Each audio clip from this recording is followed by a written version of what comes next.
What's the real truth about sports card grading? Well, first is that if you go to PSA, you're going to get charged $27 per card for a card value under $500, and they say it's a 45-day turnaround, except that it's more like 4 months. If you go to SGC, it's $15 a card, but that's under $1,500 card value, and it's a 20-day turnaround. And if you go to Beckett, it's a $17.95 per card, 45-day turnaround, no card value there. But then we get upcharges, and that's correct. You're going to get upcharged by both PSA and SGC if your card comes back a certain grade, and that pushes the value up to a certain level, which leads me to this question, why? Now, I have a whole bunch of questions. So why do they upcharge? What are you paying for? Why should you grade in the first place? And tons more questions. And so if you want to know the answers to those, stay tuned. But if you have answers, put them down below and join the conversation. So let's get into it. Hello and welcome back to the channel. I'm your host Doc, and this is the EDI Sports Show. We talk about sports cards, and life. And so this episode is going to be all about sports card grading, and there are a ton of questions like why do they upcharge? What does it actually cost? Like, why are you grading? Why are there restrictions on card values? Why do they take so long? I mean, there's a ton of questions. We're going to get into all of them. If you have your own answers, please put them down below. But the reason that I'm talking about grading is because of the fact that Jeff Wilson put out this post on IG a few days ago. I commented on my own IG. If you're not there, go subscribe there, and we can actually have like a conversation over there as well. But this is what he said. He said, I like being upcharged. I like when PSA tells me, hey, we need to charge you, and here you go, $4,000 for your cards. And it pisses me off that this is like, I don't understand. Now, I get that Jeff Wilson doesn't understand anything. I get it. And this video is not about bashing him. For anybody that's a Jeff Wilson hater, you're not going to enjoy this video because I'm not here to bash Jeff Wilson. I'm just using him as the poster child because he doesn't understand literally anything. I'm just like clueless as to like how he doesn't get this. So that's why I decided like I need to actually do a video on sports card grading so that people who don't understand this hobby and don't understand grading can kind of like make better sense of this. So I have 2 cards that I actually am selling and 1 that I'm not. So just so everybody's aware, because people who are seeing this are looking at my stuff and going, hey, I like that. So this is SGC. Now, I am selling this. This is on Veriswap. This video is not sponsored. This is on Veriswap. It is going for around $2,000. That's what I valued it at. I did see a recent sale of this at around $1,000. And so whoever bought it got a really good deal because I believe there's only 2. This is it. There's only one other. So someone bought it for $1,000. Good on you. I believe that it's worth $2,000. So whoever bought the other one just got a great deal. So just so everybody's aware, there's only pop 2 on this. Again, in an SGC 5, it's worth $2,000. Now, the second one is a PSA. So this is a Roger Clemens PSA. It's just authenticated with the autograph because I got it in person from Roger Clemens and he inscribed it. This one is MVP is the inscription. I have another one that's inscribed 20 Ks because he struck out 20 Ks in one game. Again, unbelievable. And this is worth around $250 because of the inscription. Again, if it was just the autograph, it would be worth less. And I know now people should be starting to think, like, if you get things autographed by players in person, you should think about an inscription. That's now adding value. And then the last one is a Beckett. This is not for sale. This is in my PC. So this is a Derek Stepan. So that is Beckett. That's what it looks like. So anyway, and there are other graders like there's a new digital grader tag, which I've never used. And there are some other graders as well, CSG and a bunch. I don't go with any of those because honestly, again, the grading doesn't matter. And this is sort of why I decided to make this video. So why do you grade cards? Like top line, like why should you grade your cards? Well, first of all, you have to grade cards that are autographed. It's just the way it is. Like, I know that you may not be like, well, I don't want to grade my cards. I understand, but if you want to have your autographed cards be considered real, this is just the world we live in. There are too many scammers. The FBI just did a sting operation on a guy who was forging signatures for more than 30 years. And some of them were actually graded, which just says something about the grading companies. But again, it doesn't matter. That's an outlier. If you have an autograph, you have to grade them. It is what it is, and you can't fight City Hall. And the reason I'm reaching over there is because I wanted to show you all the autograph cards that I'm going to get graded, okay, or authenticated. And the reason is because in this new modern era, you have to read the tea leaves. And I'm not an old man that sits on my porch and goes, get off my lawn. No, I'm the old man on the porch going, where's everybody going? Okay, let's go in this direction. I follow where society moves because for whatever reason, my brain is not stuck in the past. If you're stuck in the past, that's a problem for you. It's not a problem for society. Society keeps moving forward. You're the one that's stuck.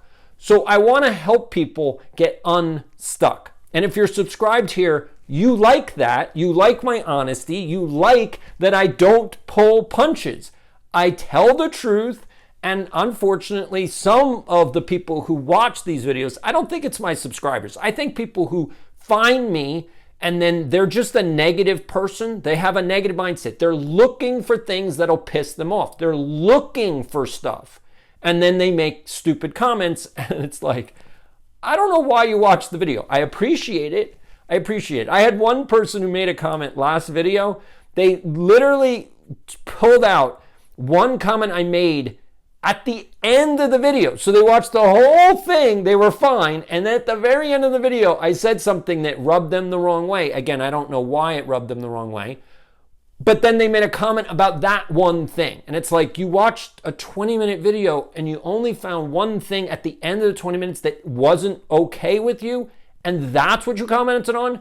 What about the other 19 minutes that you were like, oh, this sounds good?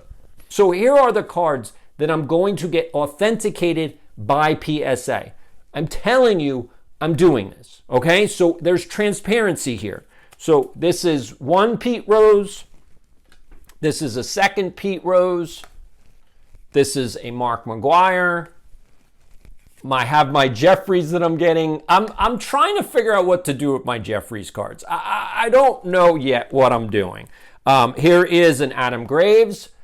This one is a Gene Rattel, again, Rangers, so I believe that one is. Here's the 20K one for Roger Clemens, so I'm getting that one authenticated. Here's another MVP, so here's one that's not authenticated. Again, you already saw the one that is. I'm going to get this one authenticated as well. And then we have a Carl Yastrzemski. Actually, I have two of them. They're stuck together. There's two. Here we go. Second one. And then here we go. We got Brian Leach. And then two more Greg Jeffries. So I'm going to get those all authenticated. So that's transparency. I am getting stuff graded. Now, do I get a lot of stuff graded? No. And the reason is because grading, what are you paying for? And this is the larger question. What is grading? And so what I want people to really understand, okay, is what are you actually paying for? You're paying for the slab, okay? So the slab costs X dollars. I would say it probably costs them $1, maybe $1.50 to slab the card. That's true hard costs. If a representative from SGC or PSA want to come back and say, no, the slab actually costs $2, then come back at it. Like, let me know, what are the hard costs for the actual slab? All right, so remember, they're charging you 27, SGC's charges 15. What does the slab actually cost? Okay, so that's one true cost of the grading. You have to pay for the plastic. We all know that, and no one has a problem with that. All right, so what's the second thing you're paying for? Well, you're paying for the expertise of the people who are grading the card. They said that this was a 5. Okay, I'm not an expert on grading. Based on what I've seen in grading, I now have an idea of like, oh, okay, this looks like a 5 or a 6 or maybe a 3. Like, I can sort of figure out, I'm about 70%, 75% accurate at this point. That's a majority. That's great. It's still not. Like, I send in cards and I'm like, I didn't think it was that bad. Like, I thought it was a little bit better than that. I'm still not accurate to like 90, 95%. I'm at like 75% accuracy in terms of my predictions of grading. You should know how good you are at predicting the grade. Okay, that's the second thing. So you're getting expertise. How much does that cost? Well, the grader that's sitting there, I don't know how long it takes them to grade a card, but you would assume that they're making like $30 to $40 an hour. And so how many cards can they grade in 1 hour? I would say they probably can grade 3 cards per hour. That's what I would say. I would say conservatively, they can do 3 cards in an hour. Let's say they're getting $30 an hour and you can do 3 cards an hour. That means that you're paying $10 for the grading expertise. So that's $10 plus, let's say, $1 or $2 for the plastic. So that comes to $12. That's the service you're paying for, okay? So where's the profit margin? Well, if for SGC, that means they're making $3 per card, which in all honesty is pretty fair. Like, it is. Like, it's fair. You could just kind of be like, yeah, I mean, $15 a card sounds fair. So that's why I kind of like SGC. It's sort of like, okay, now here's the problem. And this is where Jeff Wilson kind of is, and I saw a whole bunch of other YouTube channels talking about how Jeff Wilson's tone deaf. And this is why he's tone deaf, is the upcharges. So if you're paying for expertise and you're paying for the slab, $15 sounds reasonable from SGC. Now, again, I think up to 20 is probably fair because that would mean they're making $5 a slab. Again, they run a business, they have to make money. So I think if it costs if it costs 12, let's say it costs 12 for the expertise plus the slab, I think up to $20 is fair within this economy. I'm just going to say that, and I know SGC is going to be like, well, we can raise our prices. I don't want you to raise your prices, but it is what it is. Why is there upcharges? And this is the issue that I hope that everybody that's watching this is really paying attention. And if you want to know, well, what can we do about it? Like, we're helpless. We have no power. That's not true. And before I get into the answer, let me explain why it's not true that you're powerless and helpless. So if you don't know me, my name is Doc. I run this channel. I was a card hoarder. I accumulated 8 million cards by the time I was 18 years old. I'm a recovering card hoarder. I've had difficulty admitting that on this channel, and I'm just starting to just go, it is what it is. Like, I'm basically just letting it all out there and just go, the truth is the truth, reality is reality, and there's no point in hiding the truth. I was embarrassed, which is why I didn't actually come out and say a lot of the things that are real. I was embarrassed. I'm a card hoarder. I'm a recovering card hoarder, trying to get rid of a whole bunch of stuff. Again, I've already sold 7.5 million items because I had 8 million of them by the time I was 18 years old. Okay, so, but this video is not about my card hoarding. The other piece, in professional life, I spent almost 10 years, probably a little bit more, in politics. So I understand grassroots. I understand how to bring people together. I also have 25 years in education as an expert because I've done academic research. I've written books. I'm writing my second book now. And so I know 5 21st century skills, one of them being what's called team building skills. Both of these things come into play when you want to not be helpless. If you don't want to feel powerless, then you have to be part of a team. This is new in the 21st century. This was not the case in the 20th century, and the reason for it is because of social media and because of technology. Because you can connect with people all around the world, team building is now one of the most important skills for you to have. And that's because you're no longer isolated. Before social media, before smartphones, you literally could only talk to and connect with the people in your community, like physically community. So wherever you lived is the people you had to talk to. And that's why it felt, again, anybody that's older than 30, 35, you know, it kind of felt a little stifled. If you lived in one location, you were kind of like, I'm kind of stuck with the people who are around me. You're no longer stuck.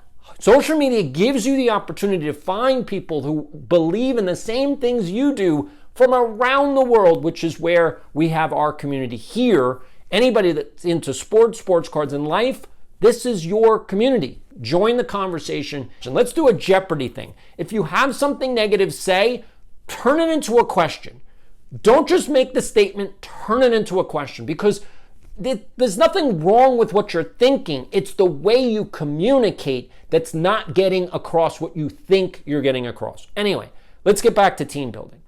If you want to take down the graders, or if you want to send a message to the graders, this is actually the thumbnail. No more grading. Boycott grading. If we all band together and boycott grading, we can tell them no more upcharges. And if they don't have any more business, guess what? They're going to listen. We're not here to tell them we don't want grading. We just want to be treated fairly. And like I just said, $20 is a fair price for grading with inflation. It wasn't that way back then. And again, PSA has been charging over $20 for years. So they have been making profits hand over fist. And in addition to that, they are now charging you grading. Now, the upcharges for, the value of the cards. And now here's the problem with that. All right. So for anybody that doesn't understand why it's a problem that you get upcharged if your grade goes above a certain level. Okay. So here's the problem. Again, this is for the people who don't get it. Most of my community gets it, so anybody that's new, you may not get it. The problem with that is the same deranged lunatic ideology that Joe Biden had. They wanted to tax people on what's called unrealized gains in the stock market and any asset that you had. Unrealized. Now, I don't know if people understand what that means. Unrealized is a fantasy number. It's not real. What is this card worth? Well, it's worth $2,000. That's what I believe based on and I've done a whole video on how you can actually comp your cards. Okay, so go back and figure out the value of your cards. Go back and watch that one. So this one, based on what I've said, and I already saw the other sale. So there's only 2 of these. There's only 2 of them in the world. The other one just sold for $1,000, which is awesome because now I'm like, well, I have the only other one. That's it. I have the only other one. So if you want this one, because that guy just bought it, he's not selling it. It's worth $2,000. Now that the other guy has it, we know where it is. The value potentially could go up. Not really. Unfortunately, there's only 2. So the problem is that it can't go up that much. I'm saying it's 2,000. Therefore, that's it. It's 2,000. Now, if I sell it for 2,000, the other guy can then potentially sell it for 2,500 or 3,000. But he needs me to sell this for 2,000 for his card to go up in value. Because there's only two. And this is how you have to work together as a community. Do you see how team building works? Okay. So the problem being is that this is worth 2,000. If the government were to tax me on this at $2,000, it's not real. It was sold for 1,000. So in reality, the real sale is only $1,000. But I didn't sell it. That guy sold it. So you can't tax that person on a $2,000 card because they sold it for 1,000. Therefore, you can only tax them on reality. And this is the issue with upcharging. They're upcharging you on a value that's not real. It's an opinion. Now, I've suggested this to PSA. They don't give a crap. So I'm going to give it to all of you. There are ways that PSA could charge more money. Okay, so we just went over the grading part. So what does the slab actually cost? Again, less than $2. So you put that in. What does the expertise cost? I say $10. So that's $12 hard cost right there. That's it. It can't get below 12, otherwise they would lose money.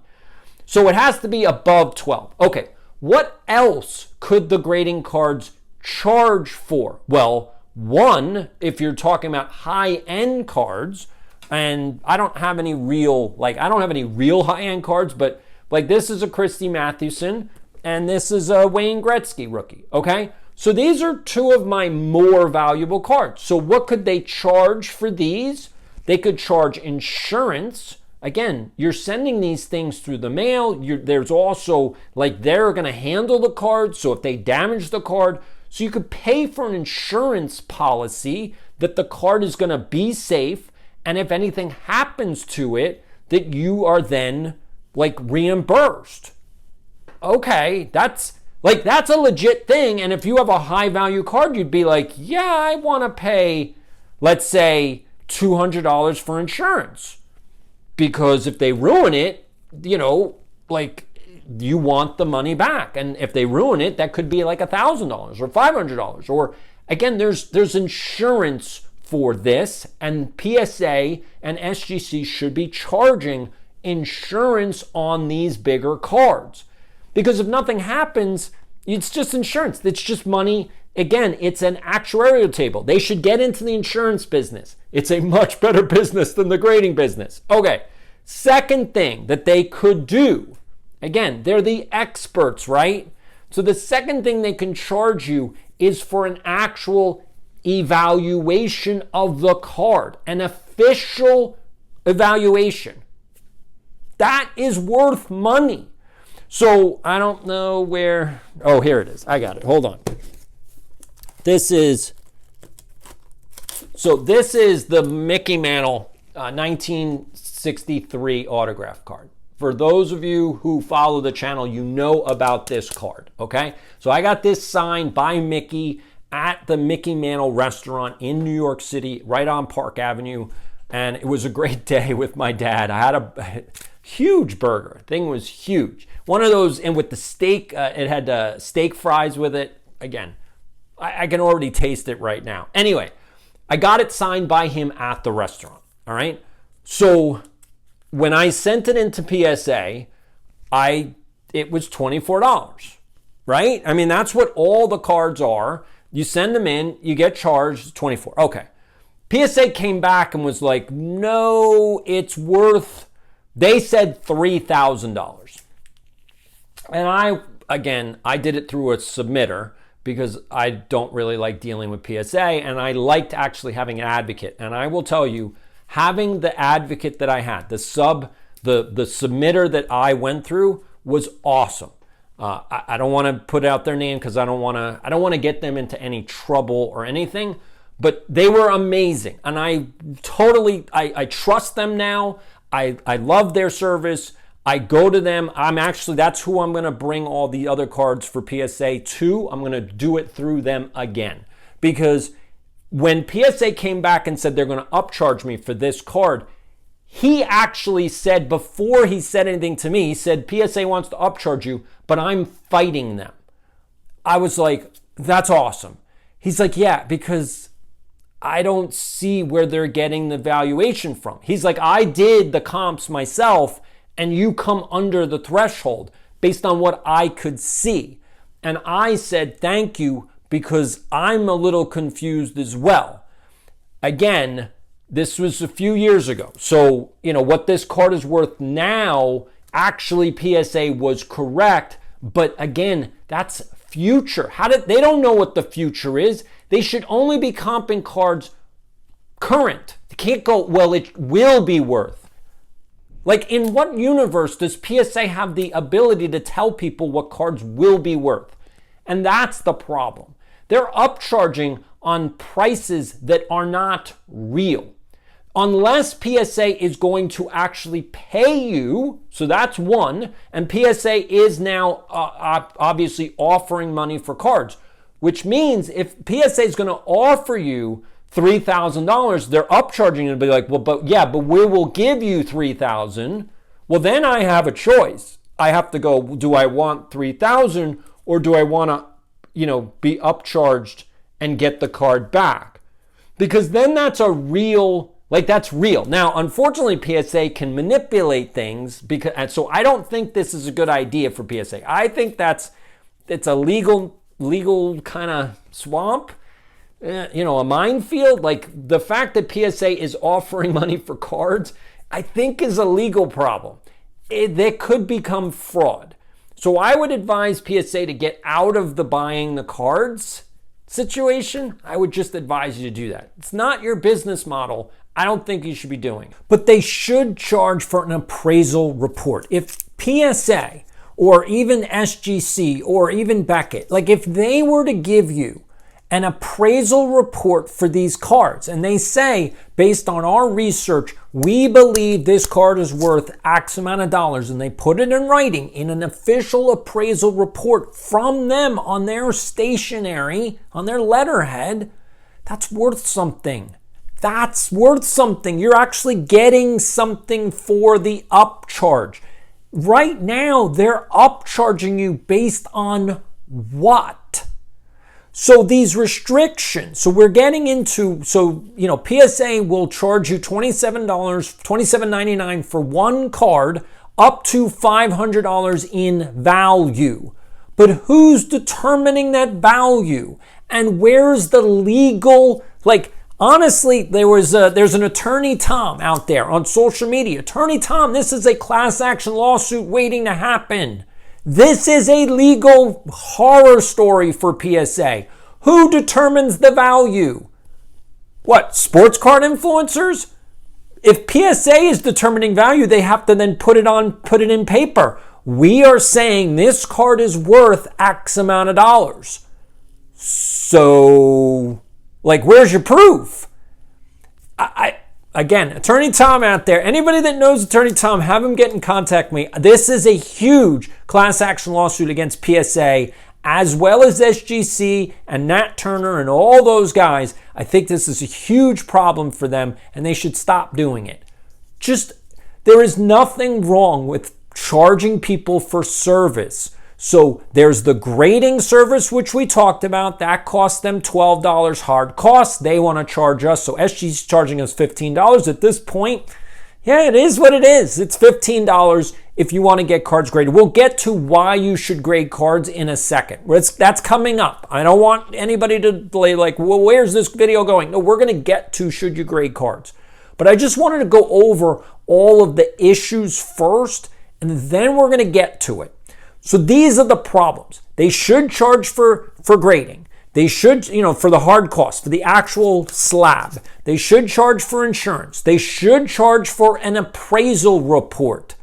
Those are smart things to charge for, and I guarantee that a lot of people would pay for all three of those services. They could actually increase their, average ticket, price so if they charge, let's say PSA charged $20 for grading, which probably a lot of people would just start grading a lot more cards because $20 is not that much, right? Okay. So let's just say it's flat. You're going to get $20 from PSA. SGC stays at 15. Okay. Nothing's changed really, right? But there's no more restrictions now on the value of the cards. So you can grade any card for $20 from PSA, 15 from SGC. All right.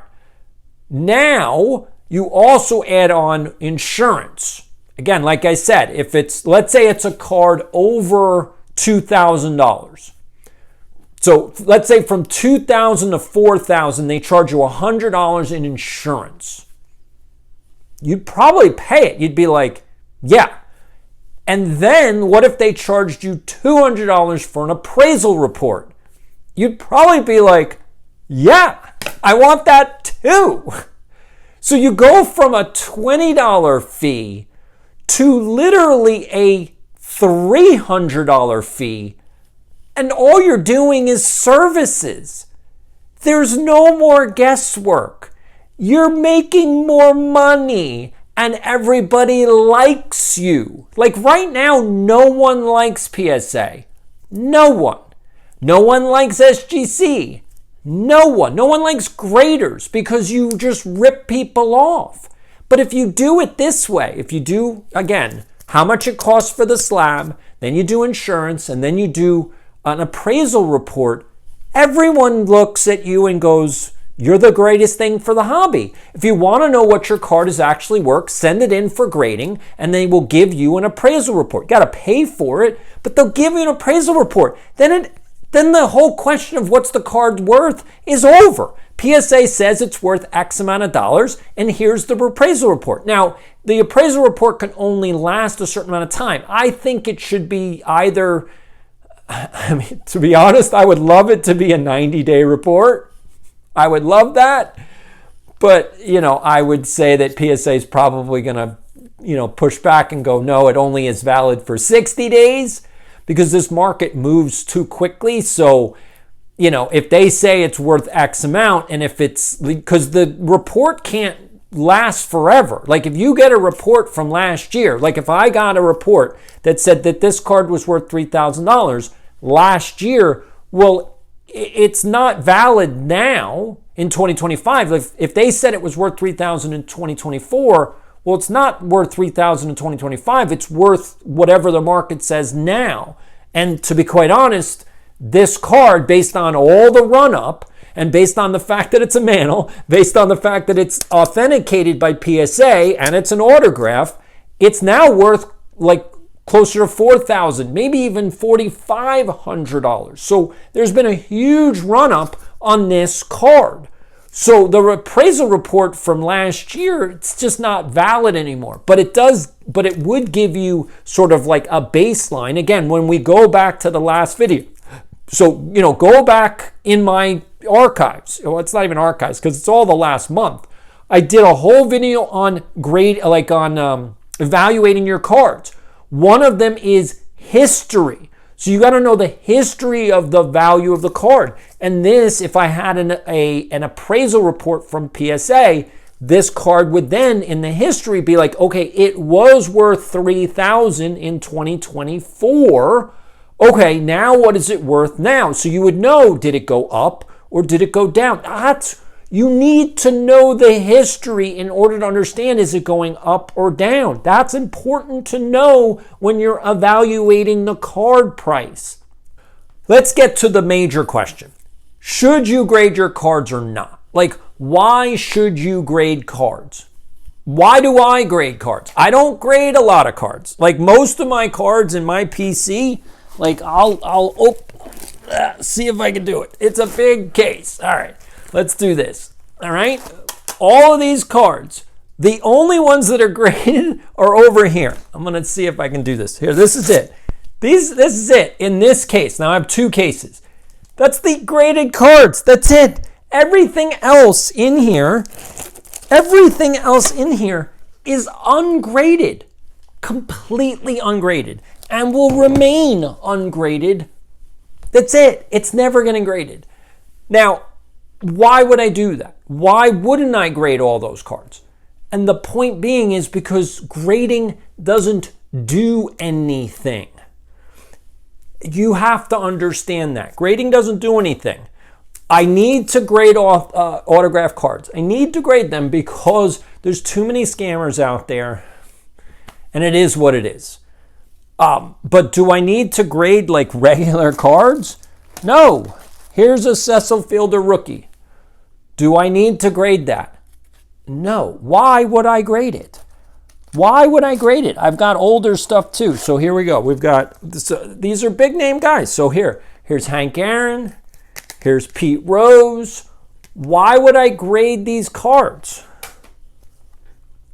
Why? Why? Anybody tell me, why would you grade them? Here is Luis Aparicio. Okay? Here's Vita Blue rookie. Here's a Pete Rose. Again, this is 71. Why would I grade any of these cards? Just why? What's the rationale? There is no rationale. There's no point to grading those cards. You're just spending money. So why would I spend money that I could use to get more cards? Now again, I am a hoarder, so I'm trying not to do that. I'm trying not to spend money on cards, which is hard because I hold on to, but I have a lot of stuff. So what I'm trying to do is figure out how do I transfer the stuff that I have that I'm not keeping into the PC that I do want to keep. And I have spreadsheet because being organized is a good idea. And so I'm trying to figure out what do I want to keep and what stuff do I not have that I really would like in this PC so that I feel like I've built something that I'm proud of. And for you should be thinking, what are you trying to build? You have a PC, that's great, and I'm going to do another video this week on all of that. Like, know your why, all right? So know your why. Why are you building a PC? If you don't know why, we're going to get to that this week. I think that's the next topic that needs to be talked about. So anyways, why should you grade your cards? I have said this from the beginning, and I'm not changing my tune. I think you should grade cards that are worth more than $500. And the reason for it is because you want to, you want to put it in a slab. Absolutely. Putting it in a slab is better than in these. It just is what it is. Now, is it putting it in a slab, is it better than putting it in a one-touch? In my personal opinion, yes. I don't know why. Like, I'm not sure if I'm falling for the propaganda and the Kool-Aid myself. Like, is this better than this? I think it is, but I could be wrong. What do you think? Do you think a slab is better than a one-touch? I personally believe it is because you do get the grade.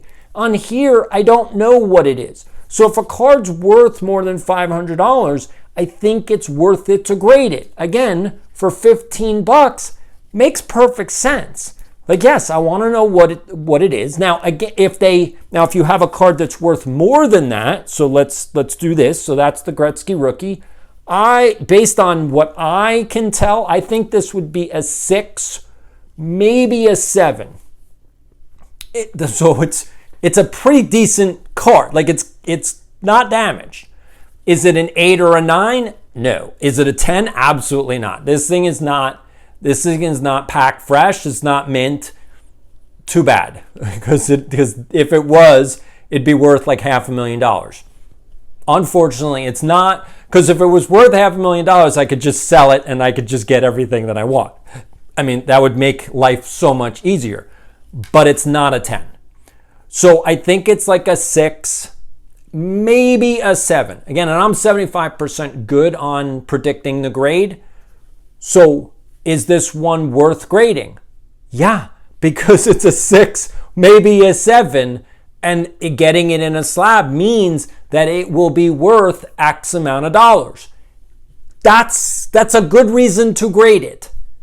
Everybody should know that. Now, am I going to go to PSA? No. Why? Because they upcharge me. I don't want to get pay for them to put it in a slab for some unrealized value. No, because I'm not selling it right now. I don't know what it's going to be worth in the future. Therefore, I just want it in a slab. I just want the grade, because the grade is going to last forever, but the valuation doesn't.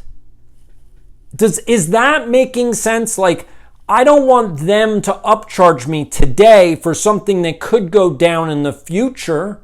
They're not giving me a refund. Like, if I send them an email in 6 months, for all of you people that graded modern cards, okay? So if you graded a card within the last 3 years that was produced in the last 3 years, and PSA upcharged you, did you send them an email for the refund for all your cards that went down? Did you do that? Because, again, Attorney Tom out there, that's a potential. See, there's where the lawsuit comes in. There's real damages. There's real damages that could be proved in a court of law. PSA said it was worth X. They upcharged you, and now the cards are worth what?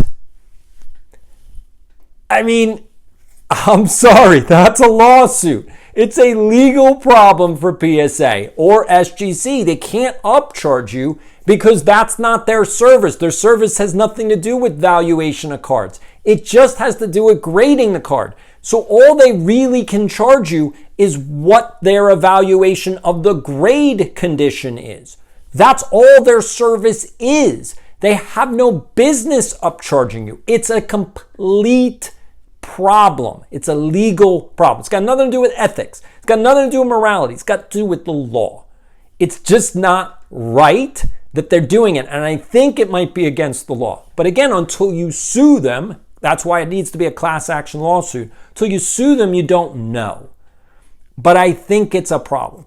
So should you grade your cards? In my opinion, the answer is yes, with the caveat that they should be worth a certain amount of money. So I'm going to show you the cards that I'm thinking about sending into grade. And I have a whole stack for SGC. And I just haven't done it yet because I keep going back and forth with, do I really want to grade it or not? And I'm also thinking about, well, because these are cards that are in my PC, so I don't want to get rid of them. So I'm thinking, like, do I really want to grade them? Like, what's the purpose of it? And, and in some cases, if I think I'm going to get a really good grade, I could sell it and get a lower grade of the same card because I still want the card in my PC. So let me show you this stack, and maybe this will help. So these are the cards that I'm going to get graded. And you will notice that many of them are the top 25 recession-proof players. Again, for anybody that's following this channel, you know that I put out that guide. And I'm trying to figure out a better way to get all of these free guides out to you because I don't want to create a new job for myself. Like, I do enough with this channel. So here we go. Here's the first one. This is a 55 Hank Aaron. This is a 55 Willie Mays. This is a 55 Duke Snider. Now, I think, again, based on what I've seen, you can tell, this is a clean card. I think this one might be an 8, which means you have to look at, well, how much is an 8 going for? Could I sell an 8 and come back and get either a raw one, an ungraded one, or come back and get a 4 or a 5? I like, personally, in terms of grade, in terms of what I like to keep, I like keeping cards that are surface fine. They're clean. I don't care too much about centering. I don't care too much about corners. I don't care too much. I just like it to look clean. And typically an SGC 4 to 5 is a clean card. Not all of them, some of them are not. but most of them are. I think under 4, so 3.5, 3, 2, they get into surface problems. There's creases, and I just don't like that for my PC. So if I could get this, send it in and get an 8, maybe I could sell it or even trade it, get back a 4, and then I have left over to get other cards. And so that goes into my head, like, how do I maximize what I have? So there we go. So now we got a 59 Mantle. Again, you could see these are all top cards. Okay, another Mantle, that's a 69, I think. Here's a rookie. Here's a Warren Spahn rookie. That's from 48 Leaf. This is a 59 Frank Robinson. This is a Roberto Clemente rookie. That's from 55 as well. This one is off-centered, as you can see. So bottom is a little off-center. I think this might get like a 4 or 5. It's clean other than the off-centering. So I don't know how much they would do on SGC. I don't know what they would do. If they only take it off a little bit for the off-center, then this I think is a 6 or a 7 off-center. That's how clean this card is. But if they take it more from the off-center, then I think it goes down to a 5. But again, that kind of card is worth so much money that, okay, well, if I get a 7, it's unreal. So, like I could sell the 7 for thousands of dollars, and then I could go back and get like a 3 or a 4. Hopefully I could get a 4 again, and I'd have money left over. Like, that's the kind of thing. So here's a Sandy Koufax rookie, again, 55. This is a Frank Chance from T206. This is a Jackie Robinson from 55. This is a Jackie Robinson. This is another one, isn't it? No, this one's the 56. This is the Aaron 56. You can see that one's completely off center. This one I think would probably come back a 2 or a 3. Again, it's off centered, but it's clean. I don't know. I don't know what they do with that. This is the second Pee Wee Reese that I have. This one's going in the PC. So I think I got the other one was graded like a 4. That one I think is probably going to be like a 3. It's going to be less. This one is a 1931 Melot. I don't know what it is yet. I still have to do the research on which card it actually is. This is a Fatima. So I'm going to show this to you. So this is a 1913 Fatima team card. So you guys can see the back. And so that's with Christy Mathewson on it. Again, one of my team cards. I'm going to send that in. And these are 2 more 55. So that's a Yogi Berra and that's a Eddie Matthews. Okay. So I'm going to get all of these graded in addition to, the Christy Mathewson. And then you guys saw the Wayne Gretzky. So those are all the cards. That's $15 each. Again, I have to figure out the Roberto Clemente and also the Sandy Koufax rookie, because those are the ones that could push, even the Wayne Gretzky, could push it above the threshold where I would get upcharged. And that's the point. I don't want to be upcharged. I just like paying $15. Let's get them in a slab and let's get them back into my PC, because that's what I'm comfortable paying. And if they gave me an insurance policy on the whole thing, because this is going to be worth something, like this whole package sending in, which does worry me, is worth few $1,000s. So, because like each one of them is probably like $1,000 each.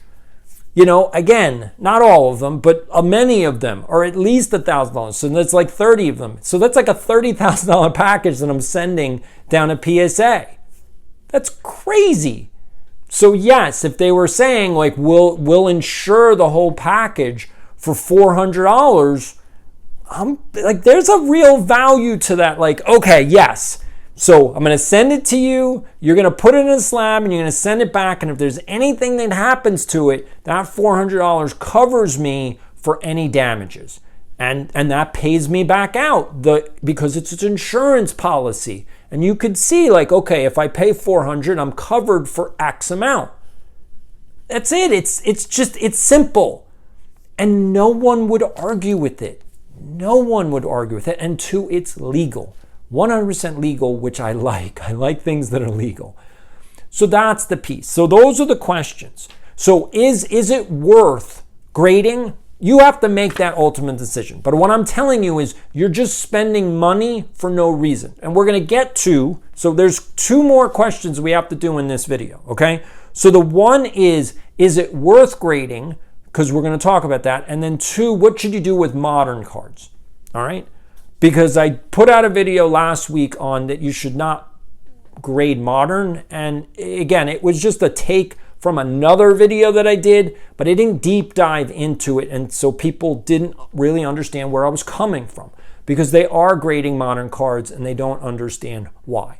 All right, so is it worth grading your card? Like, that's the question. Is it worth it or not? Should you do it?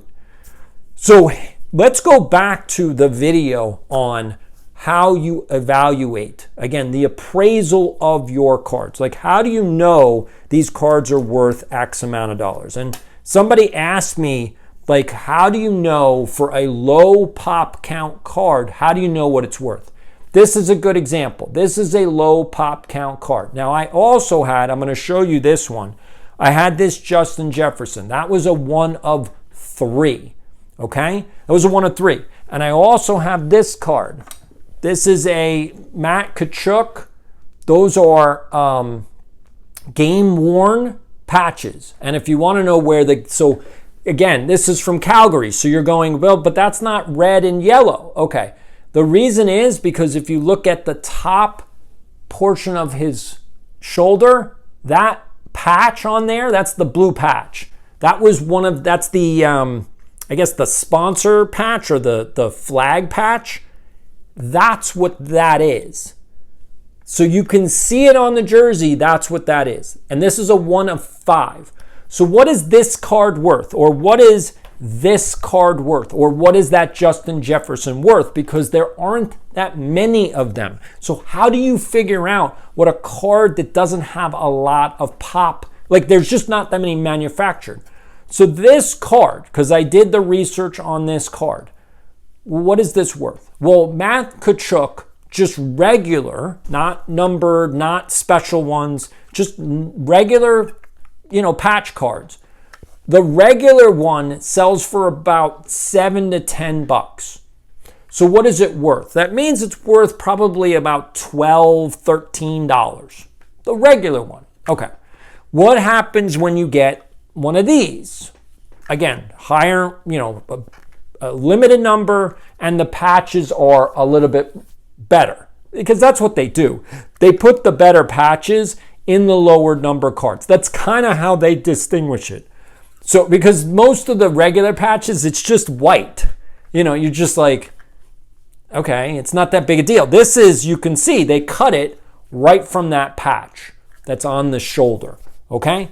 So what is this one worth? Well, it's worth around $125. Now, how do I know that? Okay, so the first piece that we went over, this is the criteria. So you have sales history, you have pop count, you have recent sales, and you have to look at the market. You have to look at what's going on. Okay, so this is a pop count of 5. That's it. There's only 5 of them. The history is I bought it for $60, and that's what it was worth, and that was 2.5 years ago. Okay, so in that time frame, none of these have been sold. None of them. Now, I bought it at a card show, so it was a private sale. So it's not my sale is not even recorded. So no one knows that it was bought for $60. That's what you guys now know. I'm putting it out into the world. I paid $60 for this card. So the floor in terms of it was worth $60. I paid $60. Now what is it worth? So similar cards of Matt Kachuk. Now again, he's also won 2 Stanley Cups. So things have changed in 2.5 years. I bought it before he even, won a Stanley Cup. Because I'm a Kachuk fan. I like Matt. I'm not a big Brady fan, but I like Matt. So, okay, so I bought it. I was like, yeah, this is, and it's one of my display cards because I think it's one of my nicer cards. So, okay, so it's a Matthew Tkachuk. I paid 60. He's now won 2 Stanley Cups. Okay, so what's it worth now? Well, the similar cards are going, now if you have a patch with an auto, that's going for $350 and up. Okay, no auto. All right, so now I know it's under $350. I already know where the ceiling is. It can't go beyond $350 because that's what the Auto Plus patch is going for. Okay, now I have some sense of where I'm at. That's what you guys need to know. So this card, why do I believe that it's worth $2,000? Why do I believe that? One, because you see, I have the graphic right here. So this one, this particular card sold for $700. That was like a month ago or 2 months ago. Not that long ago. Like, again, recent sale. Okay, that's great. And I thought originally, this was going back 2 years ago, I originally thought, and I have it even on the plastic, I thought it was worth $3,000. That's going back 2 years. So I thought it was worth $3,000. So when I went to go do comps again, because you have to do it, you have to see like, well, what is it worth now? I was like, it's not worth $3,000 now. Like, I don't know if it was, it was worth that back then. That's what I thought. It's not worth that now. It's not worth $3,000. So how do I know that? Okay, because I see the singles. Like I said, this is a panel, and they sell just the singles for $1,000. In fact, some of them are going for like $1,100 or $1,200 just for Joe DiMaggio because it's Joe. Okay, it's a 51 Burke Ross. This is the panel. Now here, let's go to pop count. There's only 2. So I have one, and someone else who just sold it for $700 now has the other one. There's 2. Now, there is no way that person is going to ask less than $700. Why would they? They paid $700. There's only 2. So that's the floor now. It's not worth less than $700. That's it. It's worth at least $700. So realistically, they're not going to sell it for less than $1,000. They're not. There's no way. And probably more likely, they're going to probably want to like sell it for like $1,500 because they just paid $700 and it's a Joe DiMaggio and there's only 2. So realistically, they're probably looking like they're going to be selling it at some point, let's say in the near future. Again, long term, I don't want to talk about. But in the near future, they're probably not going to sell it for less than $1,500. So that's the floor. And I'm saying, okay, I don't think it's worth $3,000. So where does it fall? And so that's where I get the $2,000 from. That's it. And if you're trying to go, but that doesn't make any sense, it's like none of these unrealized prices make any sense. But you have to be realistic. Could I try to sell it for $4,000 or $5,000? Of course I could. Of course I mean, there's only 2 of them. So you have a choice. Like I could say it's worth $4,000 and you could just be like, well, I don't agree. And that's the end of the story. But I at least have to justify why I think that it's worth $2,000. And based on my justification, you have a choice to make. If you want it, you pay it. If you don't want it, you don't pay it. But you can't really say it's not worth it because that's what the market's saying. It's saying this is what it's valued at. Again, the other one just sold for $700. Therefore, this one's worth more than $700. And so I'm saying it's worth $2,000. Again, you have the right to say, no, I don't want to pay for it. End of story. I get it. But this is where the market is right now. Because you could buy the single one, not the panel, you could buy the single one for about $1,100. So you have to make a choice. Do you want the single? Which you might be like, yeah, I only want Joe DiMaggio. I don't want the other guy. Okay. But if you want the full panel, there's only 2 of them in a PSA and an SGC 5. There's only 2. So if you want this one, it's $2,000. Now I have it on Veriswap. I think I have it at $2,100 because again, the prices do fluctuate. So I have it at 2,000 and I'm trying to trade it. I'd like to get a couple, cards that are worth around 800 each. Again, if I could get over that 2,000, I can maybe pull in, like $2,400 or $2,500 in value. It would be very well worth it for me to be able to trade this for that, because I want to move cards. This is the way it is. Okay, so that's how we get there. That's how you can determine, should you grade the card or not. The grading helps you sometimes in determining pop count and then the other piece. So here's where this gets into modern cards. The pop count matters. Okay, so this is a 1951 card, okay? This is a 2020 card, okay? So why is this not graded? Because I don't think you should grade cards in the first 10 years. Now, a low pop count card, yeah, it's a different story. If you bought this and you wanted to grade it, I don't think there's a problem with it. Again, it's a low pop count card. But is there any reason to have this graded? No reason. I bought it graded because I bought it for, I think I got it for $15.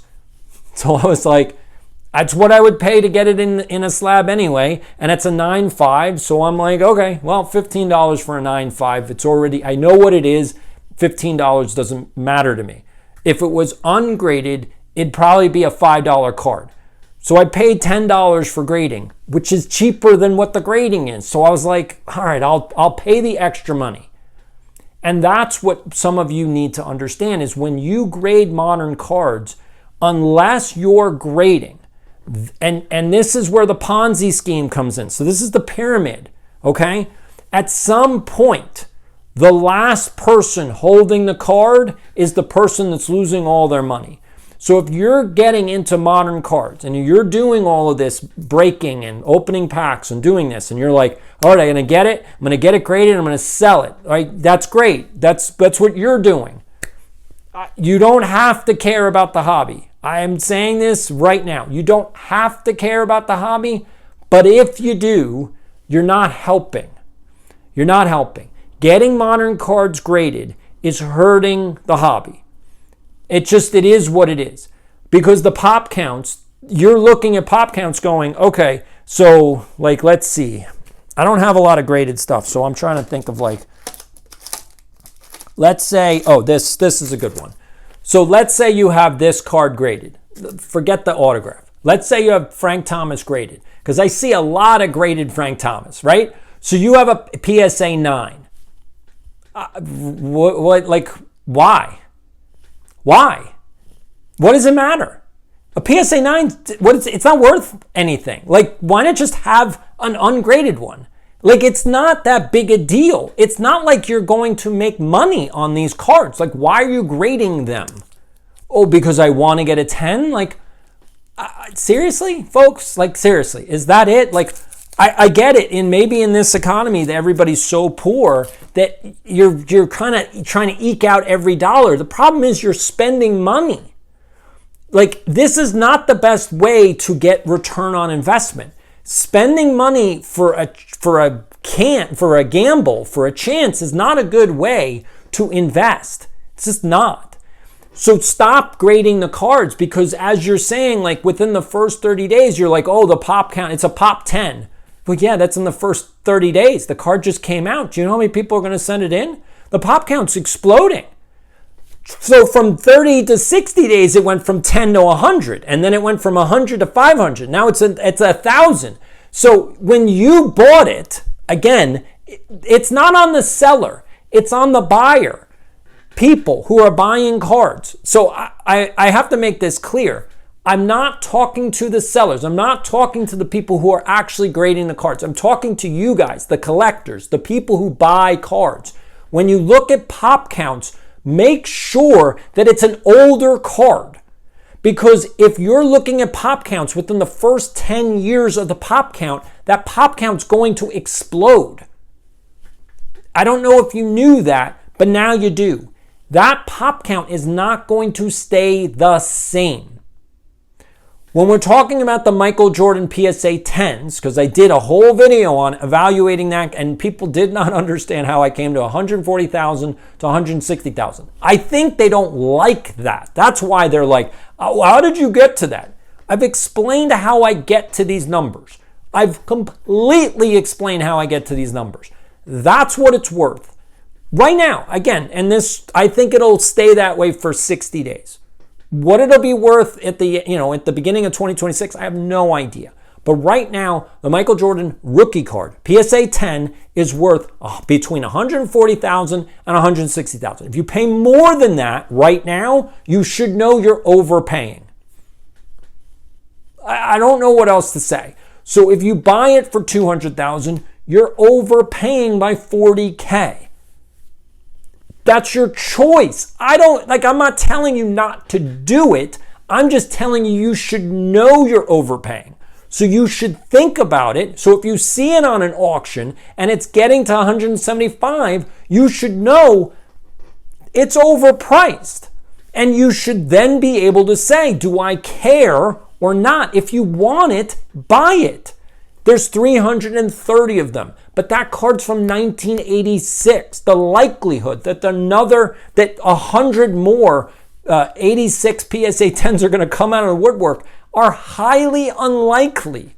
Yes, maybe there'll be a 1 or 2, maybe 5, but the pop count's going to stay the same.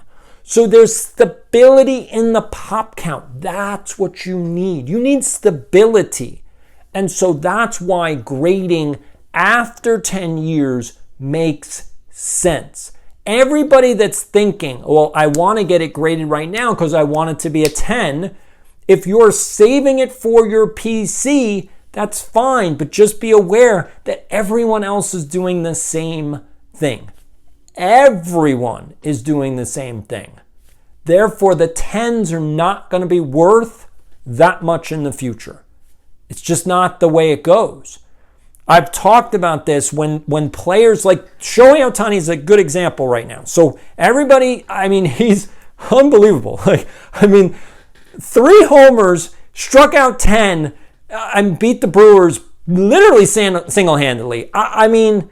He's insane. He's the greatest baseball player I've ever seen, and I've been watching baseball my whole life. He literally is the greatest player. And I heard all the people saying that Mike Trout was generational. No. Even in Mike Trout's best days, he's untouchable to Shohei Ohtani. Shohei Ohtani's so much better than Mike Trout. It's not even close. He's the best player in Major League Baseball history. He's better than Babe Ruth. He's better than Lou Gehrig. He is the greatest player I have ever seen. He's better than Joe DiMaggio. He's even better than Mickey Mantle. I'm sorry. He's that good. And we should all be thankful. I'm going to tell you right now, I grew up during the Michael Jordan era. I hated Michael Jordan. Not because of any other reason, but he was too good.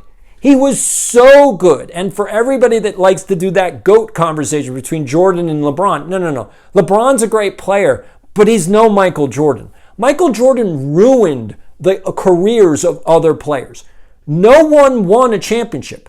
Because Michael Jordan retired, Patrick Ewing made it to the finals. The Rockets won a championship. If it wasn't for Jordan retiring, none of those players make it anywhere close to a championship or a final. No one in the East was ever going to make it to a final. It was the Chicago Bulls, and if he didn't retire, it would have been the greatest team in sports history because they won 3 in a row. He retired, and they come back and won 3 in a row. He just would have won 8 in a row. That's insane. It's insane. Again, that's how good he was. LeBron, not even close. It's not even close. He's not that dominant. He's great. I'm telling you, LeBron's great, but he's no Jordan. And I hated Jordan because he was so good. Shohei Ohtani is that level of good in baseball.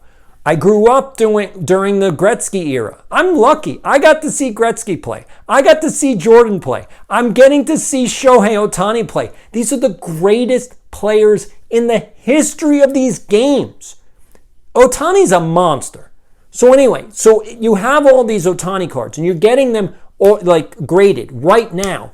The pop counts are exploding. All of those update cards, I think he's 2018 update. Don't quote me because I don't own one, but I believe he's 2018 update. All of those cards are not worth that much. And if you think they're just going to keep rising and rising, no, all he's doing is solidifying his value. He's making his cards stable. The 25 recession-proof players is all about stability. When you buy a Jordan, or let's do a Mantle. All right, so hold on. I got it right here. Here we go. So when you buy a Mantle, okay, you're buying stability. You're buying stability. That's the piece. That's what you're looking for. You're looking for stability. When you buy a Duke Snyder, you're buying stability. It's not worth as much as Mantle. He's not. He's a lesser known player, but he's stable. He's in the Hall of Fame. He's part of the New York lore. Mickey, Willie, Mickey, and the Duke. And that's the other piece. So here's the Willie. Okay? Now, I wish there's no 55 Mantle. I wish there was a 55 Mantle because then I can have Willie, Mickey, and the Duke right there. But I don't. Because Mantle did not sign with Topps in 55. He also didn't sign with him in 54. So there's no 54, there's no 55. There's a 52, there's a 53, and it jumps to 56. These are the things in the hobby you got to know. My point being is that these cards are stable. What are they stable at? Whatever price they're at, they're going to stay relative. Will they go up in value? Sure. Will they go down in value? A little bit. They're just not going to go very much.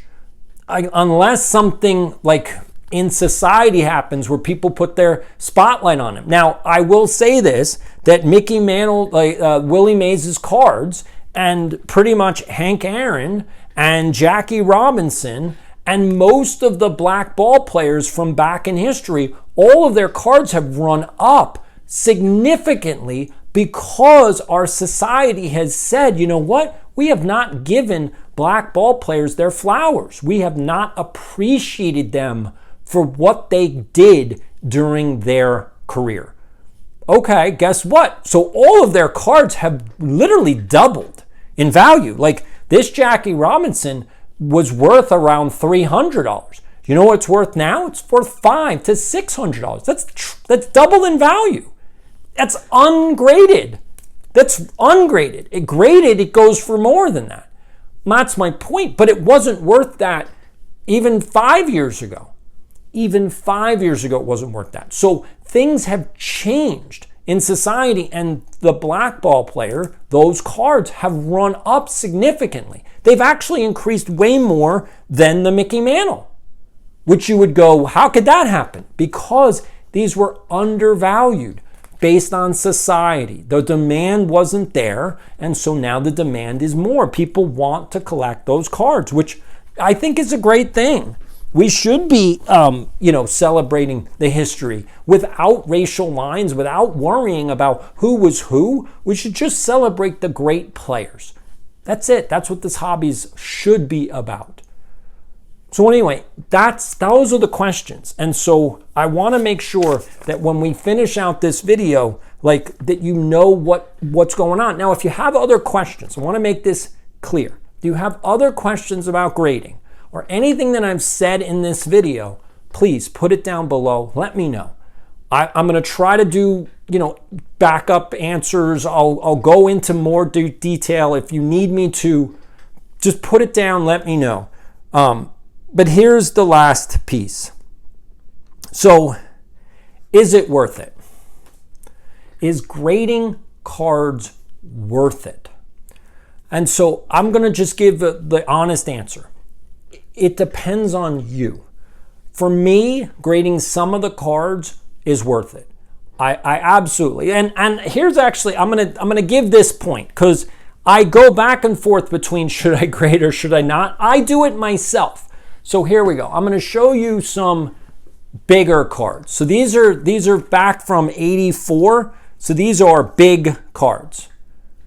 Okay, so you got Cal. Let's do this. So we got Cal. We got Wade.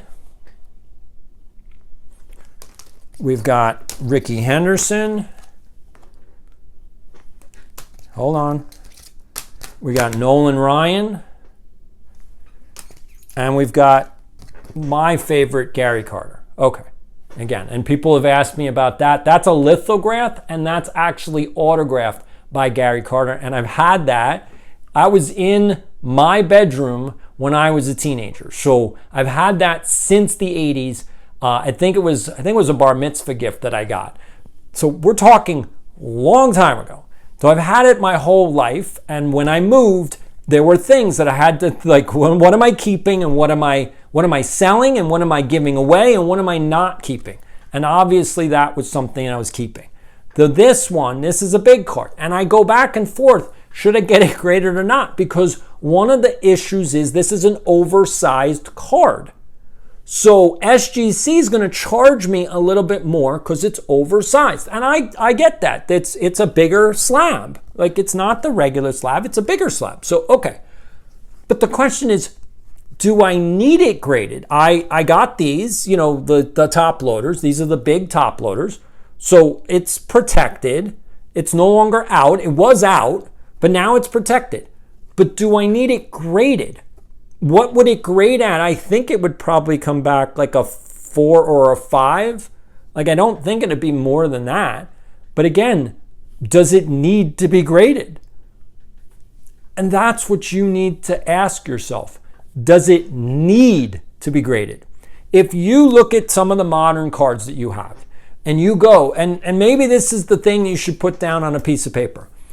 Do you want it graded if it's one of 10,000 pop count? So let's say you get a PSA 10 on whatever modern card you have.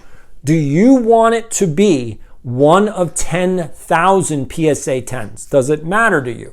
Because remember, if there are 10,000 of them, it's just not going to be worth that much. Now, will it be worth more than an ungraded card? Yes, but not like, it probably won't be worth more than the grading. Like, the grading is probably going to be worth what the grading's worth. Maybe $5 more. Like, so if you get it graded, remember, PSA is charging you $27. So if you get it graded and it's one of 10,000 of them, again, PSA 10s, then it's probably only worth $30 in a PSA 10. So is it worth it to spend $27 to get a $30 card when if you had it ungraded, you didn't spend $27 that you could have just, like, $27 means that you can get a blaster box if you really want. Like, you could spend it on grading, or you could go get a whole new box. I mean, you have to make that call for yourself. I can't tell you that's not a good decision for you. I think it's a waste of money. Personally, I think if you want, I think that you should put your money into cards. I don't think you should put your money into grading. Grading is a service, and it provides value sometimes. Not all the time, but sometimes. Therefore, is it worth grading? I think you have to look at everything. I think you have to look at sales history. I think you have to look at pop counts. I think you have to look at recent sales. I think you have to look at what the market is doing. And then you have to think, what if it's a pop count of 10,000? Again, everybody graded the Zion Williamson rookie card. It's not worth anything. Everyone graded the John Morant rookie card. Not worth anything. Everyone graded the Joe Burrow. It's not worth anything. It's just not worth anything. And that's the piece, is it's not worth anything.